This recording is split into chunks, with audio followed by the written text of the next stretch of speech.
سیالانو سره سیال بکړو ګران افغانستان گلزار بکړو آباد بکړو ودان افغانستان. د کابل ښاروالۍ د کلتوري چارو ریاست لوري د ګلبهار ګروپ شرکت په مرسته د ښاري ښکلا د یوه سمبول د جوړولو چارې بشپړې او ګټه اخیستنې ته وسپارل شو.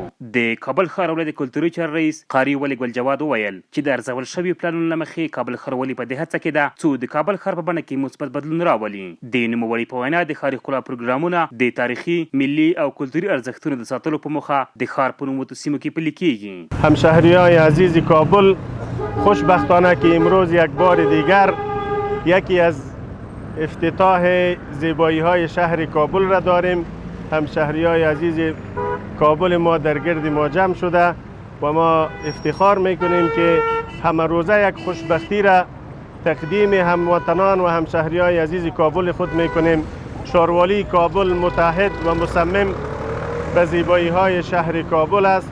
برنامه های زیربنا بسیار جدی تحت کار است. ان شاء الله العزیز که به زودترین فرصت صاحب یک شهر زیبا با فرهنگ نظیف و سرسبز را داشته می باشیم ان شاء الله. د کلتوري چارو رئیس له هغو ملي سوداګرو او پانګوالو چې تر دې دمه یې له کابل ښاروالۍ سره د ښاري ښکلا پروګرامونو په پلي کولو کې برخه اخیستې ده مننه وکړه. په دې درې لارې کې له داخلي تولیداتو څخه په ګټه اخیستلو د 6 متره په لوړوالي او د 3 متره په پلانوالي د شاوخوا 800 زره افغانیو په ارزښت د ښاري ښکلا یو سمبول جوړ شوی دی.